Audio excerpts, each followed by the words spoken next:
Welcome, everyone. It's really a great pleasure to be back again in happy spring to everyone.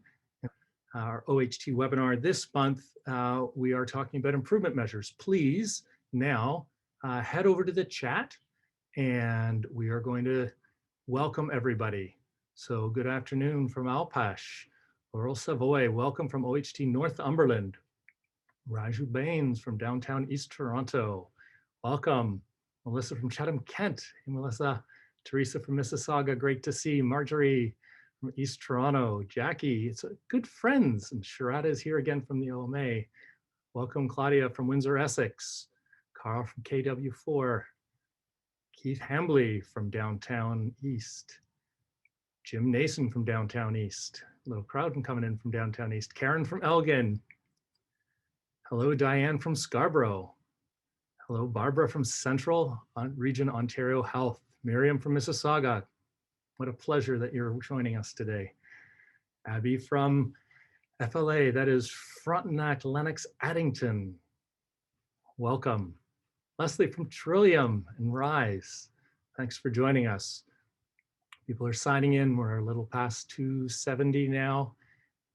And everybody's coming in. Keith from Scarborough, Guelph General, Rehab Care Alliance. Welcome, Jordan in Aurelia. Olga from, that's going to be the Northern Ontario Health Team, I believe. Sean Bayless from Niagara. Shelley Morse from Ontario Health. Shaheen from Margaret from Stouffville. Welcome, everyone. It's such a pleasure you're joining us today. Please use the chat. Let us know who's here. We're going to come for the content and stay for the chat. It's really, really great to have everybody. So happy to have this opportunity every month with you. Michael from Northwest. We have Janine from Muskoka. Jodine Golhar. Thank you for being such an engaged community together. I learned everything I know from you, Jodine. So welcome. Welcome to our monthly event. Nick from Homewood. Thank you, everyone. Kim from Hills of Headwater. Great to see everybody joining in.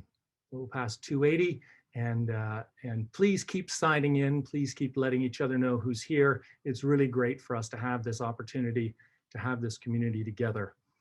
It is such a pleasure for us. I want to begin, as we usually do, with an acknowledgement of the land. I'm speaking to you today from the University of Toronto.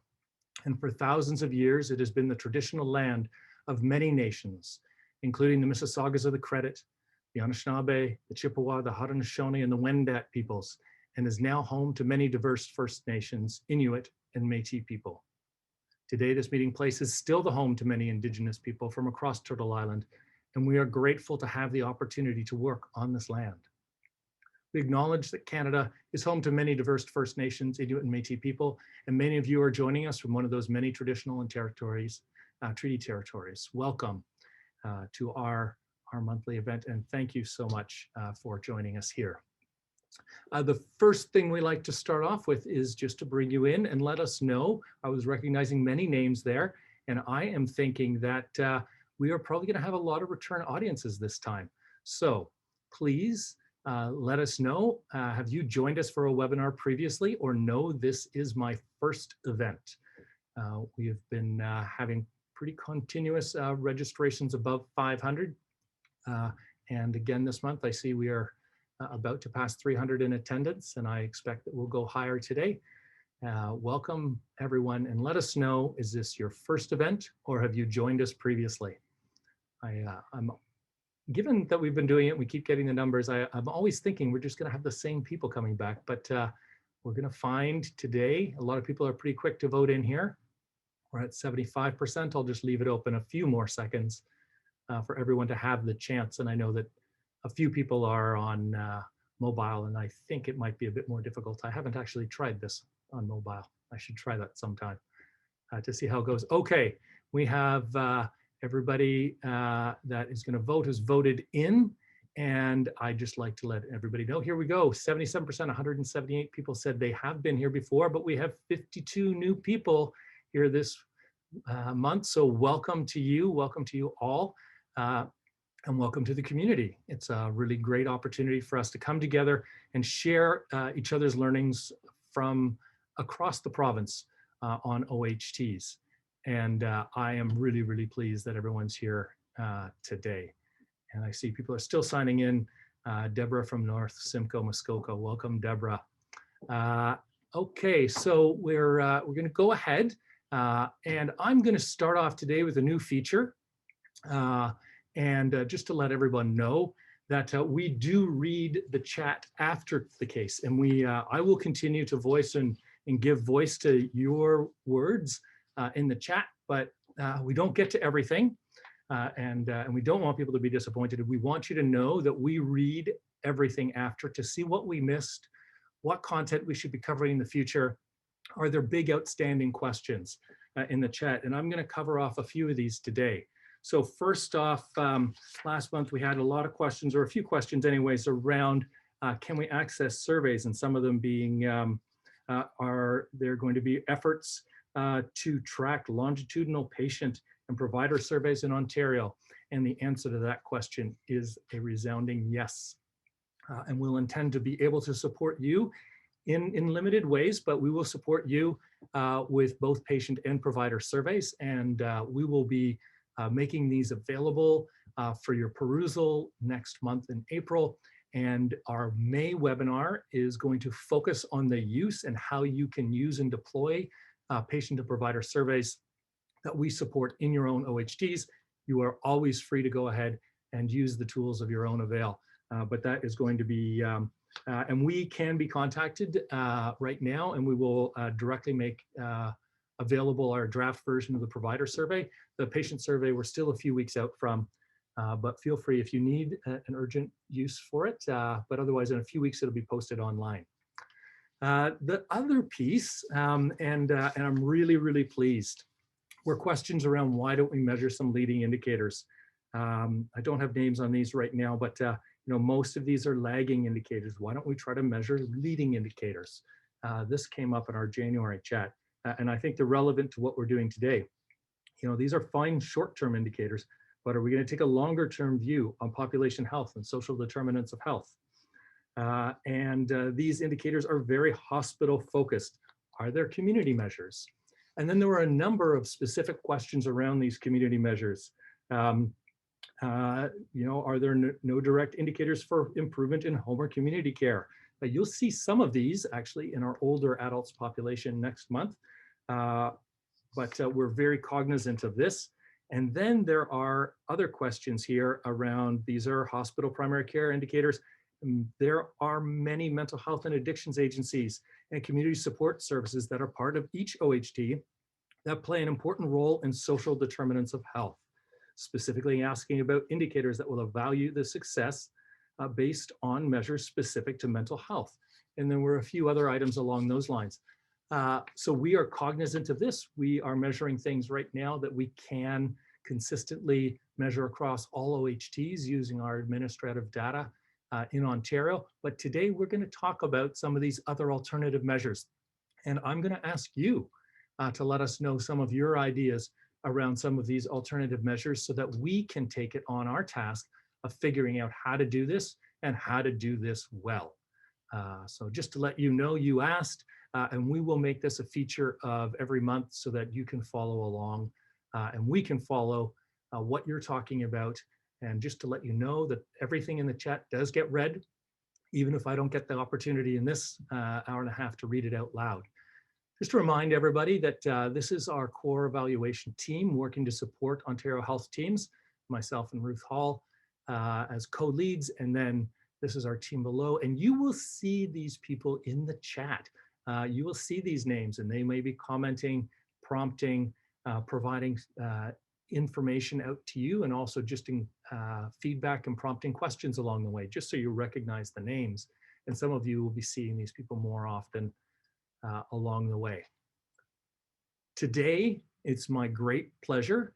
We introduced some of the measures in January of this year around what measures we would be measuring both in an aggregate way and then also in 3 target populations. So we are happy today to talk about the overall OHT aggregate measures. And Ruth Hall and Luke Mondor have been doing a lot of this work and leading it, and they are going to lead you through what our baseline indicators based on 2017 to 2020 have been for the OHTs. So this is really leading up to the implementation of OHTs. So where are we starting from as we titled this webinar? And we have a cameo appearance from Dr. Kaylee McKellar to talk about our brand new community of practice. And Kaylee's going to be facilitating and hosting that community of practice, and she'll introduce that towards the end. Please be sure when you're chatting throughout to use the chat to all panelists and attendees when you're chatting in, so that everybody can read your great comments in the way. So without further ado, I'm going to turn it over to Ruth and Luke to speak through what we're doing here with the OHT measurement, and you'll see me drop in from time to time with a few polls and to help lead some of the discussion. Off to you, Ruth. Welcome, everyone.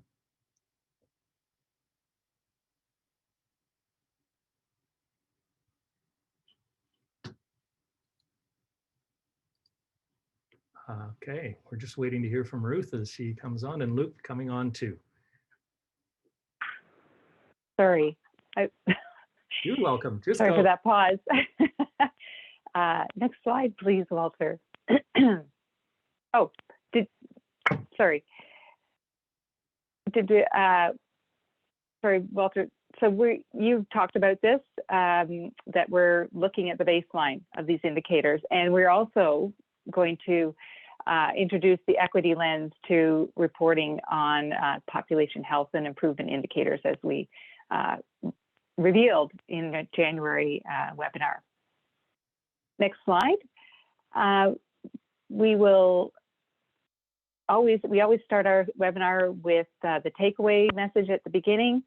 So the takeaway messages for this presentation are that there's considerable variation across the OHTs in the distribution of their attributable population that are residing in areas of low to high material deprivation. And that's our measure of our equity lenses through a measure of material deprivation.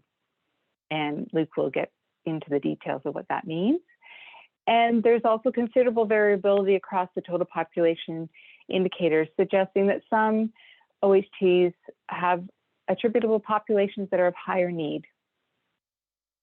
And lastly, higher rates of premature mortality, costs, emergency visits better managed elsewhere, ambulatory care sensitive hospitalization among OHTs with higher proportions of their population that reside in areas with high material deprivation.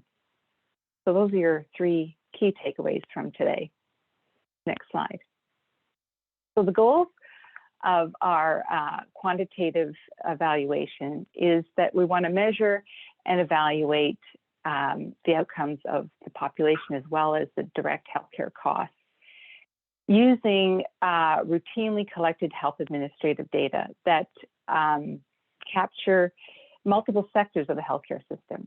And specifically, we want to describe the variation that we observe, and this will allow us to identify where opportunities and challenges exist to better integrate care. Next slide.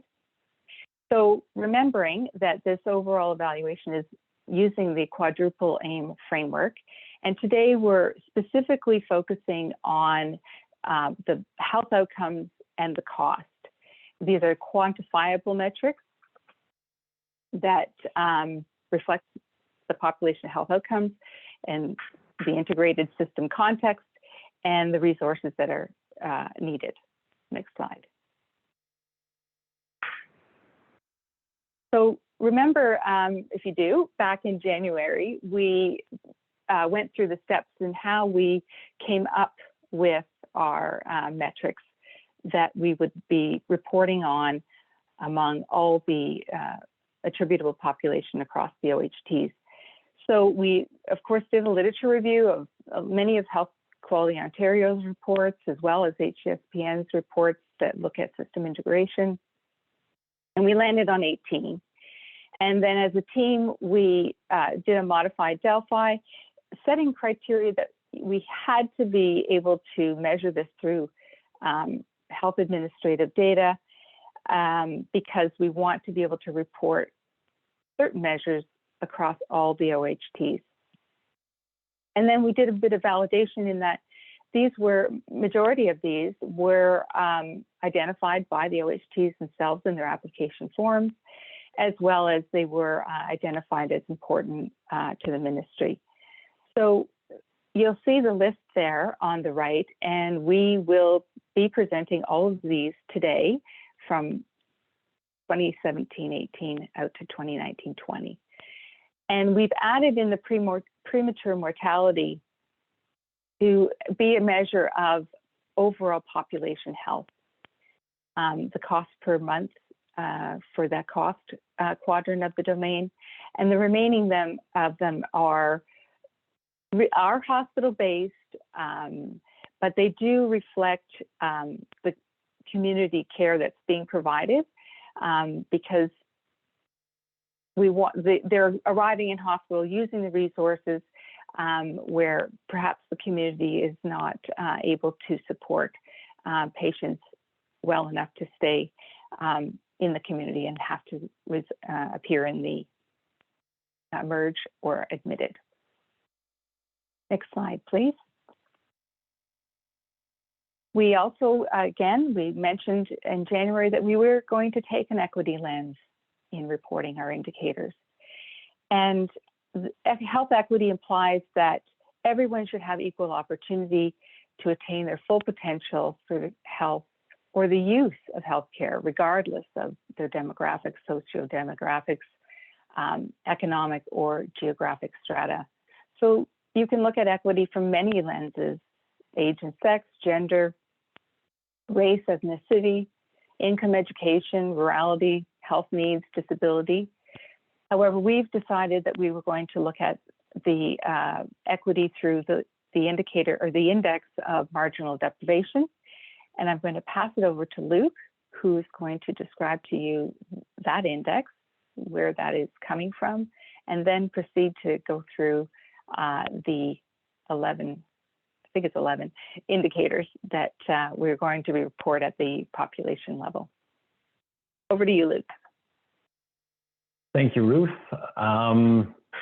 So when we think about health equities, socioeconomic disparities often come to mind, and there is a considerable amount of research linking SES, whether that's income, education, or occupational gradients, to a range of poor health outcomes. With health administrative data in Ontario, we have pretty limited data at the individual level on socioeconomic status, but we do have a few measures coming from the neighborhood level.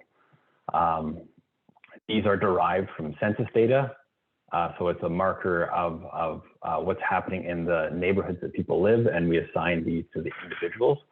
And one of these data sources is the Ontario Marginalization Index, or ONMARG for short. Now, ONMARG has 4 different separate components that can be used independently or rolled up into an aggregate measure. These different measures are residential instability, which is really a focus on family or housing instability. It's related to neighborhood cohesiveness and support. Dependency. This is a measure of adults who are unemployed, unable to work, and in unpaid professions. So this is really getting at income from employment. Ethnic concentration is a focus on residents who are recent immigrants and or visible minorities in the area. And the last area is material deprivation, and we've got it highlighted in red here. This is what we are going to be focusing on. Material deprivation includes aspects of income, education, family structure, and housing quality. What it's getting at, it's a measure of the ability or inability to access and attain basic material needs.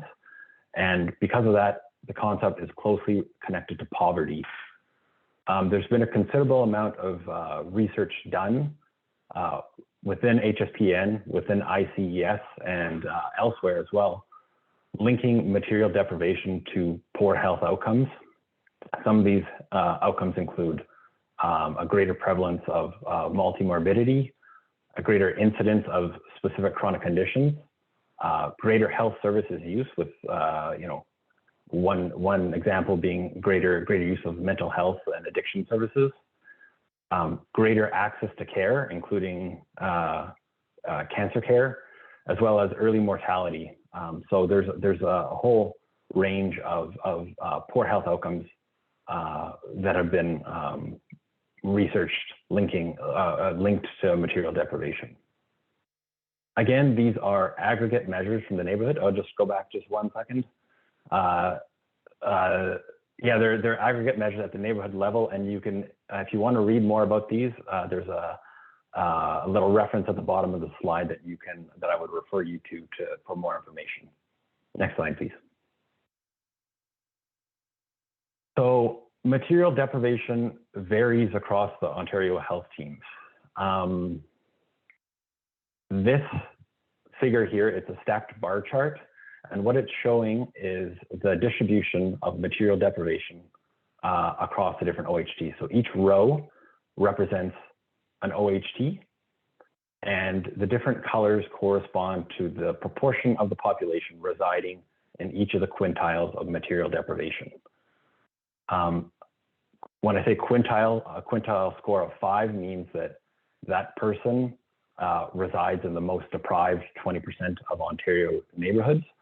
And you can see at the top of this plot, there are some OHTs that have a very large percent of their attributable population residing in more deprived neighborhoods. So the more deprived areas are the dark blue. The least deprived or more affluent areas would be the lighter green color there. So you can see at the top, some OHTs have a very high concentration of people coming from the most deprived areas, whereas other OHTs towards the bottom of this chart actually have a very high proportion of their attributable population residing in more well-off areas. And because of this variability across the OHT, the range and the distribution that we're seeing, we would anticipate there to be quite a bit of differences in the metrics that we are going to be presenting coming up in the next slide. So we are expecting to see variability just based on how material deprivation looks. So I believe the next, let's move to the data sources here. Where is this data coming from? I think a lot of you will be familiar with the OHT attribution model database. And what this is a data set that we at ICES received from the Ministry of Health. I think a lot of your data packages that you have received were based on this data. And what this is a data set that links Ontario residents that have a valid healthcare card that are accessing services in 2017. It links patients to primary care providers through either formal rostering, things like family health groups, family health teams, family health organizations, things like this. Not everybody is rostered, so we assign people that are not formally rostered to primary care providers through virtual rostering, which is essentially assigning patients to the physicians that they are visiting most frequently. Once we've linked patients to providers, we then link providers to institutions based on where the majority of the patients are being admitted. And specialists are also being linked to hospitals where they are providing the most services. And what we get is patients linked to physicians, physicians and specialists linked to hospitals, and that creates this network. This methodology is based on, it was actually a research study published in 2013 by ICES scientists, published in Open Medicine. You can take a look at the reference at the bottom of this page. I believe it's open access. So the ministry made some minor tweaks to this definition, and that is what we are working with here in terms of defining our measures to the OHTs. Virtually every Ontarian, I believe it's about 99% of the Ontario population, is in this data set. A couple of important things to note here. This is based on administrative data from 2017. So the networks are really based on where people are accessing services and referral patterns of physicians, and it's not necessarily on where people are living. It's not based on geography.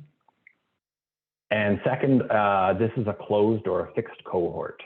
So over time, from 2017 onwards, we are going to lose people over time. We're going to see some deaths, and we're going to see people moving out of the province as well, but we're not gaining people into the cohort with deaths, or sorry, with births, excuse me, or people moving into the region. So fixed cohort, and the result of that will be some limited bias the further out from 2017 we get. Next slide, please. Okay, so we're applying the 10 indicators to this data set, and you know, some indicators are getting better. Things like virtual visits, actually in this data set, ACSC hospitalizations and ED visits are getting a little better over time, over the 3 years that we looked at. Some measures really don't change. This is cost per month that I've highlighted in the middle. Following the same trend are premature mortality, hospital readmissions, and continuity of care. And some get a little bit worse. And these are mainly hospital-based measures, ALC days, inpatient days, and physician visits after discharge. So we're going to get into each of these measures individually one by one, but this slide here, the red or orange line, just shows what's happening in the OHT attributable population database over the 3 reporting years. The gray lines you see in the background are what's happening within the OHTs. And just from this, you see quite a bit of variability across the OHTs. Within a given year, you know, there's a range of estimates, and over time, there's a range of the trend. Some get better, some get worse, some move up and down a little bit over time. So what we're trying to do is trying to get into this a little bit and trying to describe what's going on here to try to better inform you know, this indicator set. I'll just add to this here that all of our indicators are risk adjusted, and risk adjustment is a statistical method to account for differences in the distribution of individual level characteristics between different OHTs. And the idea here is that OHTs that typically have more complex populations, and particularly here we're thinking of maybe an older population that maybe uses more services, so that these OHTs aren't unfairly penalized, so to speak. Risk adjustment allows analysts to really apply a consistent approach across all of our measures, whether it's a rate over time or whether it's a proportion, and it allows us to control for multiple factors. We are focused on controlling for age and sex differences across the OHTs. These are really non-modifiable factors. And so we're adjusting for age and sex unless otherwise stated. Other factors, things like material deprivation, we're really interested. We would argue that these are modifiable, and so we are going to try to describe OHT level variation by some of these factors. So now we're going to get into each of the individual indicators, starting with some of the more global measures of population health, that being premature mortality and total costs. So premature mortality, we're going to spend a little bit of time, a little bit of extra time on this slide here, because you're going to see this style of plot repeated again and again. And so it's helpful, I think, if we all get familiar with it up front, and I'm able to, kind of walk you through how to interpret this. So I'll say up front as well, all of our indicator definitions will be published with our report coming out as well. So if there's any technical questions, I would refer you to that report as well. Happy to answer some of those questions that may arise here as well. So starting with premature mortality, premature mortality is a marker of unfulfilled life expectancy, of population health, and of health system performance, simply calculated as the number of deaths in a reporting period divided by the population less than 75 years of age. And we are reporting this as a rate per 100,000 years.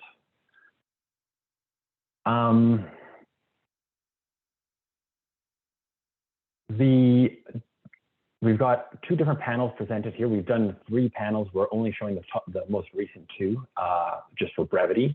And the different panels show different years. And the top panel, 2019, 2020, is our most recent year of data. And we have sorted the OHTs according to their level of performance from left to right, being the most desirable value to the least desirable value. The OHTs from one plot to the next are always going to be in the same order. So the data points are always ordered according to performance in the most recent year of data. So while it looks like that second panel is jumping around a little bit, that's not necessarily the case. It's just how we have sorted the data. And so here, so for premature mortality, for example, we can see that the dashed line in the top panel, on average, the attributable population, the rate is about 305. And I just need to close this window here so I can see the full slide.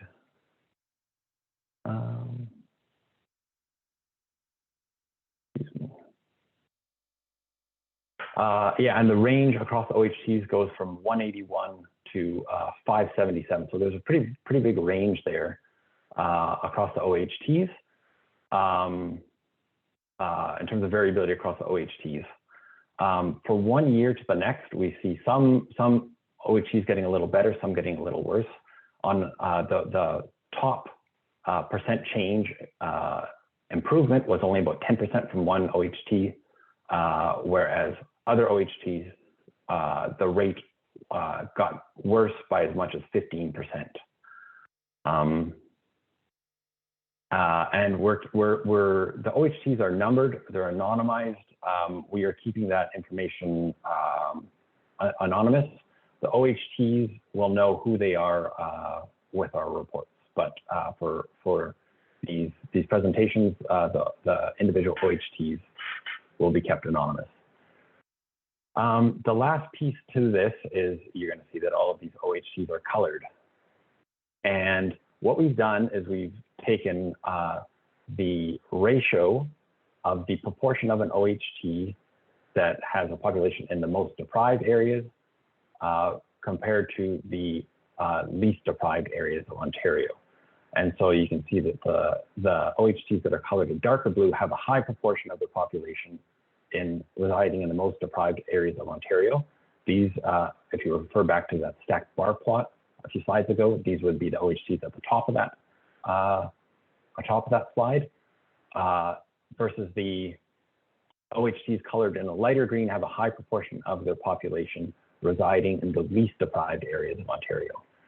And you can see just visually looking at this that those blue dots are generally concentrated towards the right side of the panel. And this means that there is some correlation between an OHT's level of material deprivation and the rate of premature mortality. And when we do a correlation statistic on that, it's 0.47, which interprets to a moderate correlation. Walter, I think we can move to total cost next. So our next measure is cost per month alive. As I say, we're going to see this type of scatter plot again and again, just a little bit less information this time. So cost per month alive, with health administrative data housed at ICES, we have information on healthcare encounters across multiple sectors, and we can assign costs to those encounters. So we are able to cost from a government perspective per individual. What we're not capturing with our costing methodology are informal costs for family and friends, costs for prescription drugs for the majority of the population under the age of 65, as well as costs that are covered by other private health insurance. So our costing methodology is really from a government standpoint, but we know from past HSPN work that healthcare costs are highly skewed, and understanding cost differences can really help understand how to allocate resources. So just quickly on this slide here that we see that in the most recent year data, 2019-2020, we have in the total population, the mean cost per month alive was just shy of $300. And that cost was relatively stable in our 3 reporting periods. The range across the OHTs was 250 to just over 400, which is a modest variability. And you know, from year to year, again, there's a little bit of movement at the OHT level. Some get a little better, some get a little worse. The largest percent improvement from one year to the next was only about 7%. Other OHTs got, their costs went up a little bit by as much as 5%. So not a huge change here. And like premature mortality, we're seeing, you know, concentration of those blue dots more towards the right side of the screen here. And again, the correlation statistic here is 0.41, meaning that the cost per month alive at the OHT level is moderately correlated with the proportion of an OHT residing in the most deprived areas. Next slide. Okay, that's really, really great. Luke in the chat has got lots of questions, lots of comments. People want to find each other out. And that's exactly what we should be wanting to do. We want to pause on this notion of equity just for a moment. And we're going to have, I'll start it off with a bit of a quick little poll here. And then I will we'll open it up for a bit of discussion. I just want to check. I think I am not sure if I have a check all that apply. I hope I did do this. So I'm going to just launch this. Hopefully I did an all check all that apply. And you'll be able to see what you are going to mark. If not, pick the one that you think is most important. I just realizing that when I set up the pool, I wasn't super extra careful about this. But I would hope you can check all that apply. And if not, yeah, you can, I think. So looks from what people are doing. So let us know what you think you're going to be tracking. And some of these may be difficult to measure, but just what are you going to try and measure? And I know that on our end, we are struggling to measure some of these. You know, we have here chosen to use marginalization as our primary equity dimension. We've actually, our indicators are adjusted for age and sex. We might want to be looking at age and sex stratifications as well. In some of our primary data collection, we will be able to capture some of the other dimensions. So we are almost at halfway.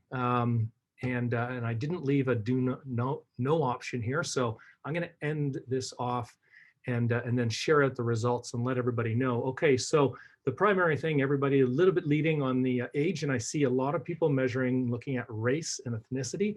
I'm really pleased to see that because I think that's very important. Not always easy to do. So I admire people aiming to do this and do it well. Income and rurality being important. Quite high on gender as well, almost 50%. So thanks for that. And I'm just going to go over now and see, you know, let's have a little discussion and open up the chat just a tiny bit. And I want to know what you're thinking about and how you're thinking about equity as it relates to your OHT work. And I'm just going to take off this screen for a moderate second here and see what think I can. There we go. And we're just going to come back here and open up the chat and follow along. And I see here, so chat in, let us know what you're thinking about in terms of your use of equity and how you locally might be thinking about equity. We have some pretty high level overview here is what we've presented on. So combining equity and population health working groups, I think that is super important. We talked a little bit last month about population health and really being clear that population health is both about overall health, but also very much about equity. Some people looking at ethnic concentration, and I think that's really important. I think if you get into looking at ethnic concentration, you also need to be thinking about what the ethnic groups are and thinking about how well you're able to respond to different needs. The concentration index mostly being about new immigrant populations. RISE coaches talking about empathic inquiry, which is a way of asking sensitive questions, reaching out. So thanks, Mike, for providing that suggestion. And people can inquire about what empathic inquiry is so that you can ask sensitive questions of people who are receiving care in your OHT and people you're reaching out to. As we move more to population health, we're also looking to reach out beyond just priority populations to the population, regardless of whether you're already caring for or treating these individuals. So I think thinking about different age stratifications, different ages at 65 differing from 85. And I think that's important. Is not just one category of ages as we're going through. Thinking about equity in COVID response, testing, vaccine hesitancy. And that gets into understanding where different groups might have different information channels, might have different population thoughts and behaviors. And I think that's where we need to get in and dig down a little bit, right? So being careful in there. Thinking about equity and diversity group, thanks Melissa, suggesting how we translate education and knowledge into consistent practices across the Chatham-Kent. So as you start to look forward, thanks. I'm glad you're enjoying the presentation so far. I've learned a lot in doing this work as we've come and talked about and looked through the data. And it's still pretty fresh to us. We still don't have all of the interpretations down. So please bear with us, as I'm sure it will be for you. Looking at access to housing and food security, brilliant, great to see that. One of so interested to see. So thank you, Carolyn, for that comment. And I see Tracy, equity and accessing service in urban and rural areas and the challenges in equity for each. Yes, there are differences, right? Rural challenges are not the same as urban challenges, and there are equity challenges in both. And we're going to talk to equity just before we get to the end of all of this. Thanks for that. Please keep the chat coming and share with each other how you're working and how you're thinking about equity. We have said previously that we wouldn't have a separate dimension of all of this, and this is why we think we need to look at everything through the lens of equity, and we encourage you to do the same. So I am now going to go back to the sharing, and hopefully this is a smooth transition back. So we're going to move on to our next set of indicators, starting with days in acute inpatient care. Turn it back to Luke and Ruth. Thanks, Walter. Yes, so we are going to move to our measures that are focused on inpatient care now. And the first one that we've done here is days in acute inpatient care. So this is an indicator of efficiency. A shorter inpatient stay will theoretically reduce cost and shift care to less costly post-acute settings. And so this indicator is simply the total days spent in acute care among those people that had at least one day in hospital. On average, in the OHT population, in the most recent year of data, hospitalized patients spent 9 days in hospital. I mentioned earlier that this indicator was going up over time. So in the year prior, it was 8.6. In baseline 2017-18, it was 8.4. So it's going up a little bit over time. In 2019-20, the range at the OHT level was 7.1 days to 13.8 days, so a bit of a spread there. You see 2 points at the end there where the days are arguably outliers from the rest of the pack, which is going to be driving that spread up a little bit and our measure of variability. But we would still say that this is relatively high variability based on including those in the distribution. From year to year, we are seeing some OHTs get a little better, some get a little worse. The largest percent improvement from 2018-19 to the most recent year was about 26%, whereas other OHTs worsened by as much as 12%.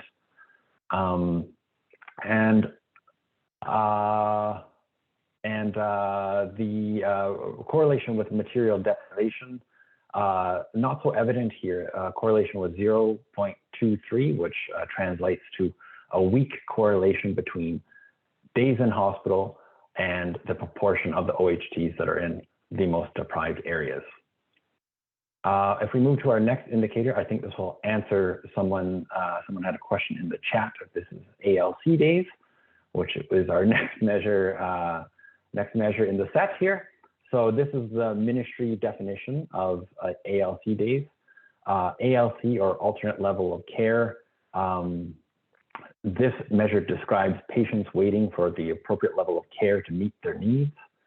Most often, and in our context here, it refers to hospitalized patients who have finished the acute care phase of their treatment and are sitting waiting to be transferred to an appropriate setting.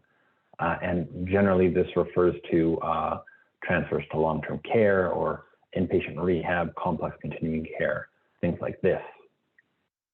So following the ministry indicator here, we see that in the total population, about 17% of total hospital days were ALC days. And the range at the OHT level is quite high. It ranges from 7.7% to just shy of 32%. A little bit of jumping around from year to year. The largest percent improvement at the OHT level was a reduction of about 32%, but other OHTs worsened. And in fact, as I say, the trend in the full data set was for this measure to get a little bit higher over time, and most OHTs followed that time or follow that trend.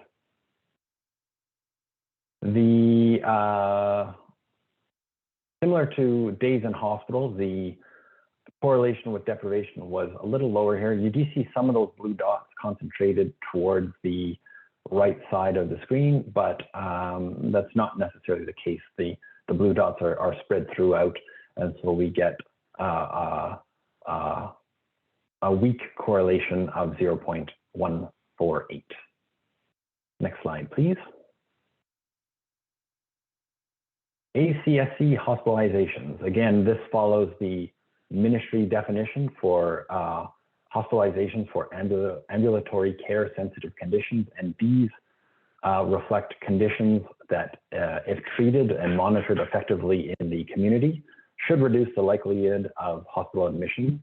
And so ACSC hospitalizations as a measure may also reflect poor access to primary care. This is the number of events in the population divided by the population aged less than 75 years of age. And the rate in the full population was 319, and that was down from 321, so it dropped a little bit, and it dropped a little bit in each successive year that we were looking at from 2017 onwards. Quite a bit of variability at the OHT level. The range was from 153 events per 100,000 population to 576 events per 100,000. And you can see going down to the second panel there's quite a bit of movement there that from year to year, the OHTs do move around quite a little bit. Some improve by as much as 20% from the prior year. Others get a little worse by as much as 15%. But you see here that those blue dots, again, are concentrated a little further to the right. And when we do the correlation statistic on this, we see that there is a moderate correlation again between the performance of ACSE hospitalizations with the degree of or the concentration of material deprivation in at the OHT level. Next slide, please, Walter. Readmissions within 30 days for select conditions. Again, this follows the Ministry of Health definition for hospital readmissions. So we are looking at, well, hospital readmissions may provide insight into the quality of inpatient care, as well as post-discharge services that are received by patients. In the OHT population database, the mean percent of discharges where there was a unscheduled or unplanned hospital readmission was 16%, and that remained pretty stable over the 3 years that we looked at. And very little variability here at the OHT level. The range was only from 14.5 to 17.9%. So you see there's not a lot of spread across the OHTs in this measure compared to some of the other measures that we've looked at so far. There is, like other measures, a bit of jumping around from year to year. Some OHTs get better by as much as 16%. Others get worse, as in their readmission rate goes up over time, in this case here by as much as 24% from 2018-19 to 2019-20. And again, like some of the other hospitalization measures that we've looked at, there's a weak correlation here between the deprivation level of the OHT and the performance of the OHT in terms of hospital readmissions. Next slide, please. One last measure here from the hospital sectors here, this being ED visits for conditions best managed elsewhere. Again, this is following a Ministry of Health definition. So higher rates of ED visits that could be managed elsewhere may reflect poor access to primary care services. Conditions that are in this measure are things like pink eye, common cold, laryngitis, things like this that could be managed in primary care. And these are low acuity ED visits. So on average, there was about 12 events per 1,000 population in this data set. But you can see at the OHT level, there is a very high spread across OHTs. Some OHTs in the most recent year of data alone have about 4 events per 1,000 population. Other OHTs are as high as 77 events per 1,000 population. Year to year, there is a little bit of movement, again, like the others. Some improved as much as 27%, and actually the trend of this measure overall in the data set was to get better, and in fact, most OHTs are following that same pattern of getting better over time, which is good to see. And in terms of correlation with material deprivation, you see those blue dots are concentrated more towards the right-hand side of the screen. The correlation statistic is about 0.37. So we would say that there is a fair to moderate correlation between the OHT's level of material deprivation and with ED visits that could be managed in primary care setting. Next slide. You, Walter. Lovely, and the chat has been active again. Lots of people asking questions about the indicators, and so some of these are ones that we have. Others are by intention. And one of these, Luke, it's a technical question, and I'll put up the poll while I ask this this question. So wanted to know what measures people might be actually using themselves locally, and unfortunately, it looks like I didn't put the multiple options on this one, so I think you only get to pick one. So pick your highest priority one and let us know which one you're focused on more than others, because I'm sure some of you will be looking at multiples. I'll just have to be a little bit more careful with my polling. But Luke, question on the couple, one was around the hospitalizations indicator right now, the total days in acute care. Is that over only the admitted population at this point in time? Or is that, I think our intention is the general population? Correct. At present, the denominator is people that had one or more hospitalizations. The challenge with measuring this across the entire population is that most people in the total population do not get admitted. So we would see that that value down quite a bit. It would be a lot closer to 0 on average days, and there would be less variability across the OHT. So at the moment, we're looking specifically at days in acute care among those that had a hospitalization. Okay, thanks. I'm just going to share these results and I'm going to come back to that comment. So, and this actually reflects what we had seen from what people had sent the ministry around indicators that they're tracking initially. Again, this doesn't represent the full universe because of a terribly written poll that didn't allow multiple options there. So ED best managed elsewhere is the more common one, and readmissions being the next one. So thanks for sharing. Some people looking at ALC and total days in acute care. So coming back to that, Luke, one thing we're going to have to be really conscious about as we present this knowledge and information is that if people are still having more longer, sicker people in the hospital and keeping more people out, that indicator gets worse. So we need to be, I think, a little conscious of that. And I'll come back with more. So here is my question. I talked about this at the outset of listening to you. Now we're going to ask for more listening. Participants in the past and today, I haven't seen that much chat on this topic, but criticizing hospital-based measurement, please do. And so I want to know, we want to know, and other people want to know, what else are you measuring that are closest to the ways that you will improve care?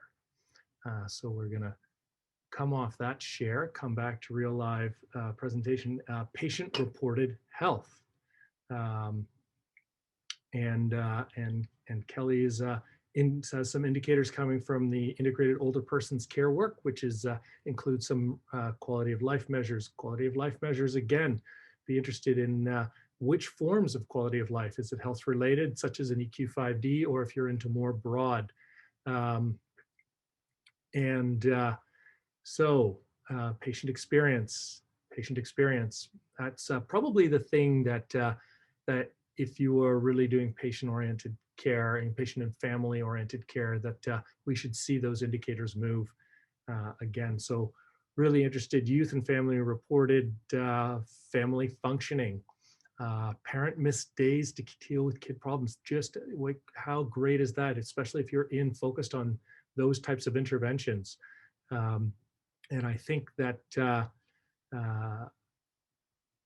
talking about measures that are specific to the work that you are doing, while also having a mind to these broad, more aggregate downstream indicators is very useful. And strongly encourage people to be thinking about local indicators that are really relevant to your work. There's potential to integrate with the Canadian Index of Wellbeing, which is used in many CHCs across the province as well. So I think that's some interesting work.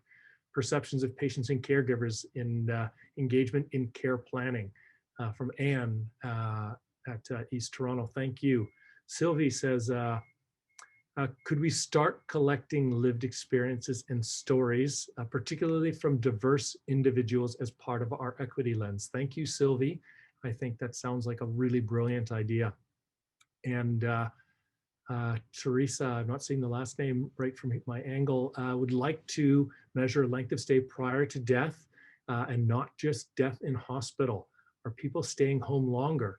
I think that's going to be on one of our end of life indicators. So thanks for suggesting, and we're going to have more population specific indicators next month. This is just our intro, and Imtiaz was asking about some mental health indicators, which we'll also be back to next month. So keep popping into the chat your suggestions for each other on what to measure and how you're measuring things. That's going to be really valuable, not just to us, we're watching very carefully, but to be sharing with each other along the way. So thanks everyone. We're going to come back, and we've got just a couple more to go, and keep sharing your ideas, and welcome back to our last little portion here on community-based measures. Welcome. Thanks, Walter. So community-based measures, we're going to start off with physician visits after discharge from hospital. This is another Ministry of Health indicator, and I've added this arrow back to the slide here, and you're going to see a little bit of a different trend here, that from left to right, the OHT estimates decline, and that's because what we want to see here is a higher value, so a higher proportion of your discharged patients being seen by a physician. So this measure, this indicator measures this transition of continuity of patient care from the acute to community settings. So the days immediately following a hospital discharge can be a pretty high risk and a vulnerable transition period for many patients. What we see here in the data, in the OHT data, is that approximately 40% of hospital discharges, we saw people being seen by a physician within 7 days, although that percentage declined over our reporting period. In 2018, 2019, it was just shy of 42%. At the OHT level, the range varied from about 25% to 50%, so a twofold difference in the OHT level estimates in this measure.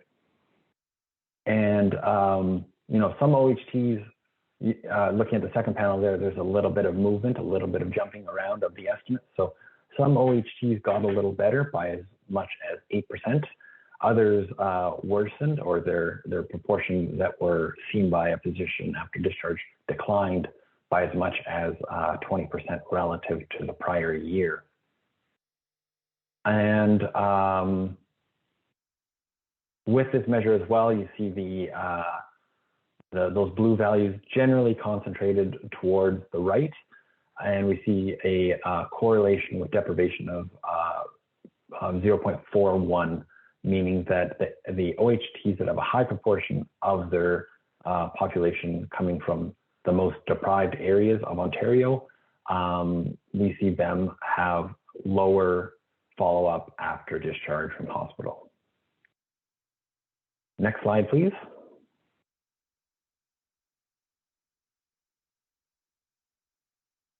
Okay, continuity of care. I'm going to spend just a little bit of extra time on this one just because it might be a new concept for some of you guys. So continuity of care, it's a cornerstone of primary care and is associated with favorable outcomes, including lower rates of hospitalization, improved adherence to treatment, greater patient satisfaction, as well as incidence of conditions as well. We are measuring continuity of care using the UPC index, which means it stands for the Usual Provider of Care Index. And what this is, this calculation is the total number of physician consults to a patient's most regularly seen doctor divided by the total number of physician consults or visits in the reporting period. So as an example, if somebody has 10 physician visits in a period and 8 of them are with one doctor, that person would get a UPC score of 0.8 or 80%. In this measure are people that have 2 or more visits. So we can't measure continuity on people that don't visit a physician, and people that only have one physician visit. It's not really, it decreases the stability of our estimate if we include those people in, because one visit to the one physician means they would have perfect continuity, which is exactly what we're trying to measure. So here with this measure, a higher value is better, and values will range from 0 to 1. And what we see in this OHT data set is that on average, in the most recent year of data, the mean UPC score was 0.61. At the OHT level, the range goes from about 0.55 to 0.77. And from year to year, there's a little bit of movement. Some get a little better by as much as about 5% from the prior year. Although, you know, there's a little bit of improvement from 2018 to 2019. Very few OHTs actually improved continuity for each successive year that we looked at in our data. So from 2017 to 2018 to 2019. And an interesting thing that popped out of this one here that you'll see is those blue dots are generally concentrated towards the left side of the screen, towards the more favorable continuity score. So this means that OHTs that have a higher proportion of their population in the most deprived areas of Ontario generally have more favorable continuity scores. And so a couple questions that arise is this possibly due to measurement? So we require people that have 2 visits to get in. If those people had 2 visits to the same doc, they have perfect continuity. So this might require a bit more of robustness checks if we limit the inclusion to people that have 3, 4, or maybe 5 physician visits. Will we see the same results? Another question that pops up out of this is that maybe only there's limited physician supply in certain areas that may drive up continuity scores. So there's a few questions that I think pop up from this slide and this finding. But I guess we were thinking from our team, you know, is the dispersion of physician visits something that you guys are tracking, something that you're interested in terms of measuring continuity? Walter, you can go to the next slide. And this is our last measure that we are going to be reporting from the community here. This is the proportion of attributed patients that have a virtual physician encounter. So virtual encounters can improve patient access to services. And especially this is true with COVID-19. The demand for virtual encounters has really gone up. And you can see that in 2019, 2020, the mean in this population was just shy of 15%. And in the prior year, it was only about 3%. So about a 5-fold increase from 2018-19 to 2019-20. We will see the early parts of COVID in 2019-20, January to March 2020 are in this data. So that may be driving that increase. At the OHT level, there's quite a range there, 11.4% to about 22%. And then year to year, there is quite a bit of jumping, but it's a good news story. Everybody is getting a little bit better. All their OHTs are improving the proportion of their attributed patients that are receiving virtual care. And in terms of correlations with deprivation, interesting, in the most recent year of data, that correlation was quite weak, 0.171. But in the year prior, actually, there was more of a concentration there. That correlation was 0.364. So interesting that changed with the most recent years of data. And I think we have one more slide here just to look at these indicators here. And I'm happy I threw this in because I saw in the chat, you know, rurality was really a way that people were looking at the data here in terms of equity, taking an equity lens. And you've already seen this plot. This is risk-adjusted ED visits for conditions best managed elsewhere. The only thing we've changed here is that rather than taking an equity lens and looking at differences by material deprivation, we're coloring these plots here by the proportion of the OHT attributable population living in rural versus urban areas. So those dark blue dots are OHTs that have a high proportion of their population residing in rural areas. And you see those blue dots concentrated towards the right side of the screen there. meaning that more rural OHTs generally see higher rates of ED visits for conditions best managed elsewhere. The correlation with rurality is about 0.69, which is a strong correlation, which may or may not be surprising to many of you. So I think the next slide is on limitations here, which I'm just going to quickly talk about before handing this back to Ruth.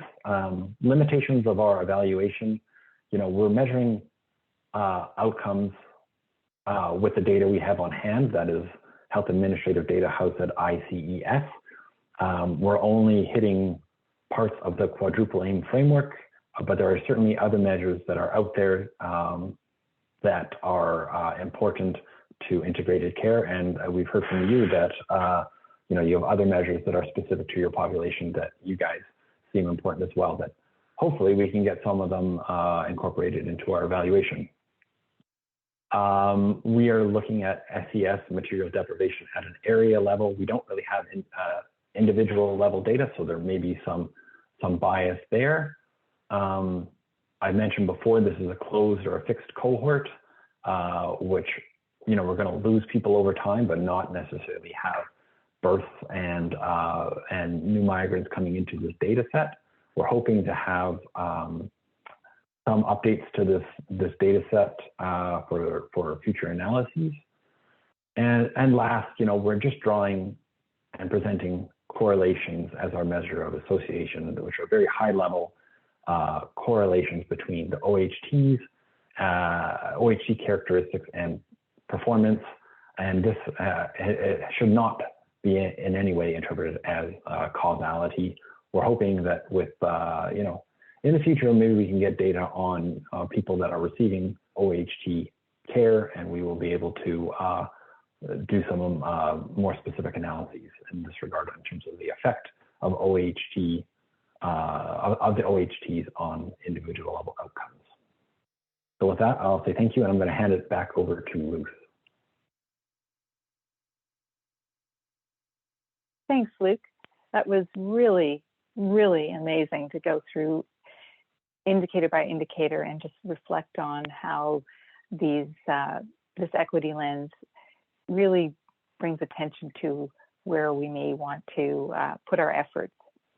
Because, premature mortality, hospitalized for conditions that can be treated elsewhere, cost, follow-up visits after being discharged from hospital, and ED visits best managed elsewhere seem to be having a reasonable or moderate association with deprivation.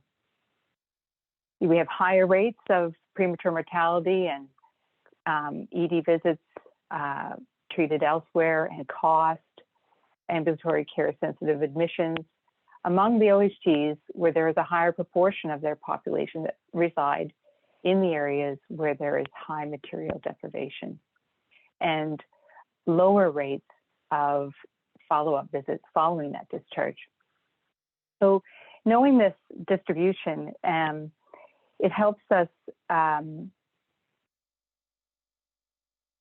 talk about the efforts that are needed to improve on these metrics, and that the solutions will likely vary depending on the degree of deprivation in your particular OHT population, as well as geography. Next slide, please. So we have seen that most of these indicators at the attributable population level are not likely to move over the coming years, except for perhaps the virtual visits. And this is not unexpected. These are big dots to move. But however, many of you've all chosen your priority populations, and we should expect to have some improvement among our priority populations as we implement our new ways of delivering more integrated care for this group. And we also think that it's important for the OHTs to build their capacity to measure and monitor most of these indicators, given the results that we have seen today, and that better outcomes could be achieved with better integrated care. Next slide. poll. Over to you, Walter. Okay, great. Thanks, Ruth, for the insights there and interpreting it. We just want to know one last little poll here. We've talked about a lot of indicators that we're measuring in an aggregate way.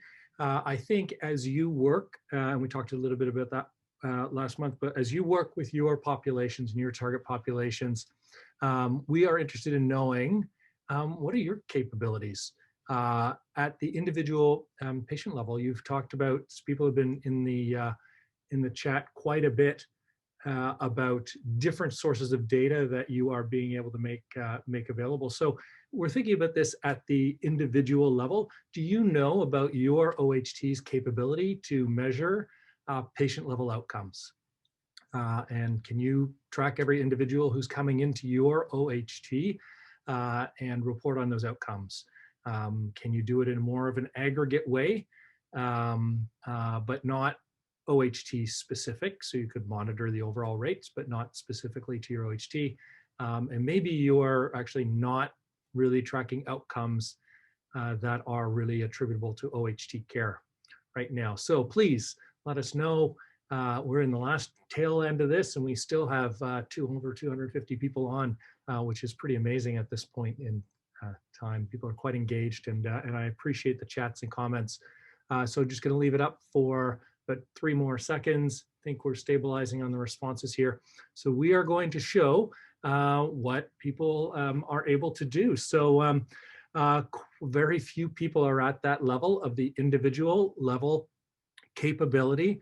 So I think this is a really interesting notion of maturity of OHTs as we get further and further out, needing to get better at your being able to do this yourselves. And we need to think about what has to happen in order to enable that. And I don't think we want everybody to have to do that uniquely on your own. So that's a great thing for us to have in our sites to be working on.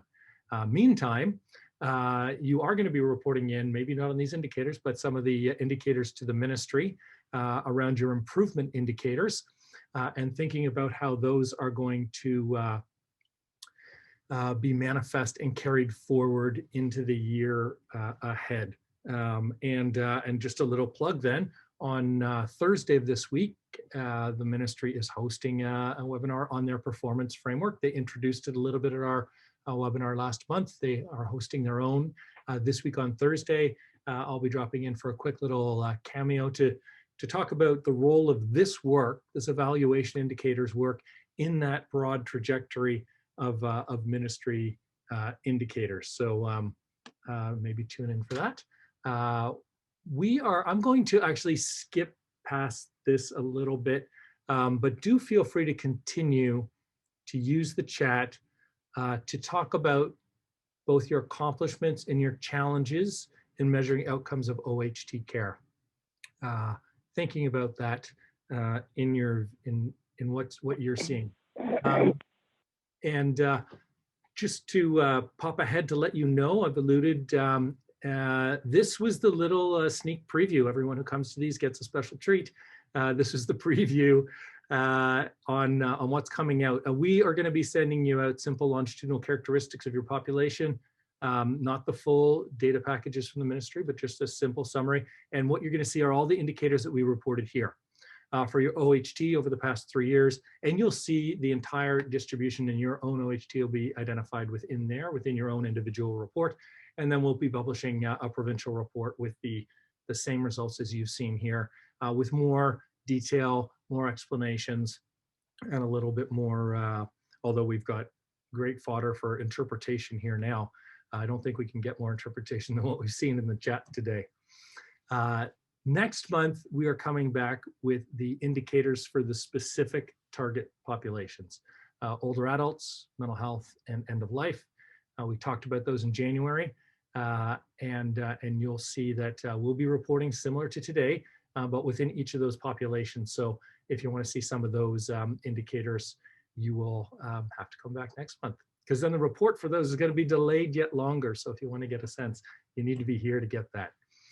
Let me turn it over now to Kaylee to talk about our new community practice. Kaylee, welcome. Hi, yeah, hi everyone. I'm really excited to introduce this new group for evaluation and performance improvement for OHT. So in past webinars, we've heard a bit about opportunities to connect and share across, so we're happy to facilitate this here. So who is it for? So all people who are working on evaluation and performance improvement will be welcome. And what can members do? So we have an online space where you can share experiences across OHT. You can access and share evaluation and measurement resources, connect at monthly teleconferences. So for example, that might be one OHT sharing tools or their approach, an opportunity to discuss, and also opportunity to ask the experts. Now, members from HSPN will be participating in there to answer questions, but there's a lot of strengths and capacity in the OHT. So, and we want to acknowledge that you are also the expert and really just facilitate that sharing across. So how to join on the next slide. So it's a two-step process. One, you want to visit the OHT Collaborative platform and click the sign in button that's highlighted there in this image in red. And I will just say too, in the chat box, we'll be posting the link to that site, as well as an additional link to detailed instructions that will walk you through what I'm summarizing here. So the next image, if you click through Walter, once you sign up there, you'll get to this collaborative group site, and you'll need to sign up specifically for the evaluation and performance improvement for OHTs. Now you can see it there in that red box. It'll be one of the more recent groups. You can also search for it if you just type in evaluation there in the find a group bar, or scroll to the second page. So once you find our group, Walter, if you just click to the next image, you will see the HSPN logo, and below it, there'll be a join group. So that's how you get to us. But again, check the chat, and there's a couple links there that will walk you through this and take you to that collaborative site. So yeah, looking forward to connecting with you. That's super. Thanks so much, Kaylee. And I think many people have really learned a lot from the webinars, mostly led by Kaylee on logic models and on measurement. That will be some of the, and have asked for a creative space to be able to share across teams. And that's what this is going to be. Kaylee will be the primary host. I'll be there. Ruth will be there. Others on our team will be there too. And again, it's allowing you and enabling you, as with some of the other collaborative spaces, to focus in on this area of evaluation and performance improvement in your OHT. Can't wait to meet you there. And I have to say, in case you did miss some of Kaylee's led evaluation, they are our most watched. Go check out our channel. You can go through our website and you'll find those past webinars, and they have over 200 people now. I think on one of them have watched. So they continue to have value for teams. Up next, so fourth Tuesday of the month, every month we are here, and you're here. In numbers. So welcome. A couple of upcoming topics. We have checked the box on a few of these OHT improvement indicators. We're halfway through this. We covered the first half today. Overall indicators, we'll be back with the population specific, and coming this summer is population segmentation. Just before that though, we're going to come back and talk about patient provider experience and the tools that we're supporting for that work and to support your work, and really interested to have some conversations about what that means. We continue to have these resources available through the Ministry of Health, through our website, through RISE. You can see here practice guides. We're going to be adding more to these in the coming year. The past webinars, our new white papers on population health, and you can always find the evaluation results, which is about to get more populated with the work that Luke has been producing and talking about here, and Ruth helping to really steer our group. Everyone's involved. We're happy to have you all joining us every month. And oh dear. There we go. I'm back. Coming back. There we are. Because I do like to see everybody when we're saying out goodbye. Thank you so much for joining us today. Thanks to Ruth. Thanks to Luke, thanks to Kaylee, and thanks to Nusrat in the background, making sure those chat posts get out there that you see. and following along and making sure people are chatting in ways that we can actually have a conversation. So thanks, everybody. I really appreciate your coming today.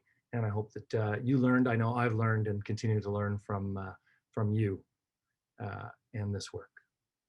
Take care. Have a great afternoon, everybody.